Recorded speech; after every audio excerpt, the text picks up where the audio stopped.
அறிவோம் ஆன்மீக நாமம் அன்பர்களுக்கு என்னுடைய பணிவான மற்றும் அன்பான நமஸ்காரம். இன்னைக்கு நம்ம பார்க்க போகிறது தைப்பொங்கல் பற்றி தாங்க. தைப்பொங்கல்னாலே உடனே நமக்கு ஞாபகம் வர்ற தாரக மந்திரம் தை பிறந்தால் வழி பிறக்கும் அப்படிங்கிறது தான். இதை கேட்ட உடனே நமக்கே ஒரு ஃப்ரெஷ்னஸ் வர மாதிரி இருக்கு இல்லைங்களா?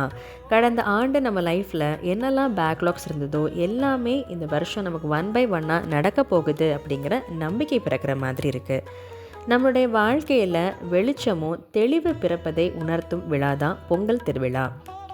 பொங்கல் பண்டிகையுடைய அடிப்படையான விஷயமே நன்றி சொல்கிறது தான். அதாவது showing the virtue of gratitude. நமக்கு ஒளியை தர்ற சூரிய பகவானுக்கும், பயிர்களை வளர வச்சு அதை தாங்குற நிலத்துக்கும், மழை காற்று ஆகிய இயற்கைக்கும் நன்றி சொல்கிற விழா தான் பொங்கல் திருவிழா. பொங்கல் பண்டிகையுடைய அடிப்படையான சின்னங்களே கோலம், கரும்பு மற்றும் மஞ்சள். கோலம் அப்படிங்கிறது மங்களத்துக்கு அடையாளமாகவும், கரும்பு அப்படிங்கிறது இனிப்புக்கு அடையாளமாகவும், மஞ்சள் அப்படிங்கிறது ஆரோக்கியத்துக்கு அடையாளமாகவும் இருக்குதுங்க. பொங்கல் பண்டிகையுடைய முக்கியமான சாராம்சம் என்னன்னு பார்த்தீங்கன்னா, பொங்கல் பானைக்குள்ளே இருக்கிற அரிசி வெந்து பக்குவம் அடைகிற மாதிரி நான் என்ற கர்வத்தை இறைவனுடைய அருளாகிய வெப்பத்தில் வேக வச்சு அன்பு, மகிழ்ச்சி, ஞானம் அப்படிங்கிற பால் பொங்கி வர்றதான் பொங்கல் விழாவின் முக்கியமான சாராம்சம் மற்றும் அர்த்தங்க.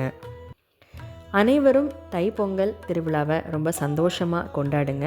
இந்த வருஷத்துலேருந்தே உங்களுக்கு நல்லபடியாக எல்லா விஷயங்களும் 1 by 1 நடக்க போகுது. உங்களுக்கு என்னுடைய தைப்பொங்கல் தின நல்வாழ்த்துக்கள். நன்றி, வணக்கம்.